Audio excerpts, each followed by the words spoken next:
Ingat konten hari Minggu kemarin di mana saya mempersoalkan anggota DPRD baik itu provinsi maupun kabupaten kota yang dia menjadi tim sukses di dalam pasangan calon kepala daerah diancam pidana 1-6 bulan. Wah, gara-gara konten itu geger se-Indonesia. Para tim sukses ketakutan kalau dia bisa kena pidana.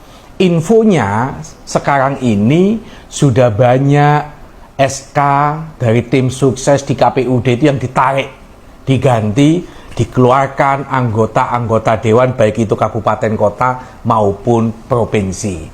Yang menjadi pertanyaan begini teman-teman, kenapa sejak awal KPU itu tidak pernah mengingatkan pada saat mereka menyerahkan SK tim pemenangan, loh ini kan ada nama anggota DPRD provinsi, ini ada nama anggota DPRD kabupaten kota. Kenapa KPU tidak mengingatkan itu?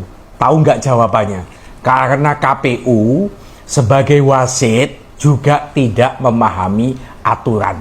Saya menduga baik itu KPU kabupaten kota, KPU provinsi, sampai KPU RI, dia tidak memahami terkait Undang-Undang Nomor 10 Tahun 2016, Undang-Undang 23 Tahun 2014, yang mana pejabat daerah tidak boleh membuat keputusan atau tindakan yang menguntungkan salah satu pasangan calon. Kenapa saya menduga seperti itu bahwa KPU tidak paham? Karena biasanya ketika ada aturan di dalam undang-undang yang itu kewajiban, itu larangan, maka muncul sebuah PKPU, peraturan KPU RI terkait yang diatur di dalam undang-undang diturunkan menjadi peraturan KPU.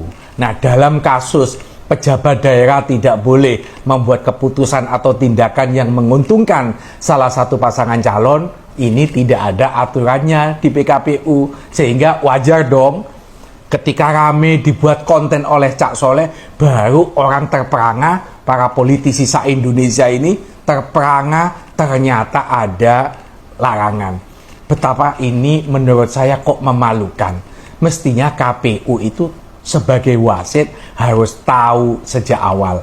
Kalau sampai tanggal 3 Oktober, kalau masih ada anggota DPRD kabupaten kota dan provinsi masih dicantumkan SK-nya di dalam pemenangan pasangan calon, maka saya menyarankan ayo kita lapor ke Bawaslu, Bawaslu kabupaten kota, Bawaslu provinsi, kalau itu memang untuk pasangan calon gubernur. Ayo, kita tidak boleh tinggal diam. Supaya apa?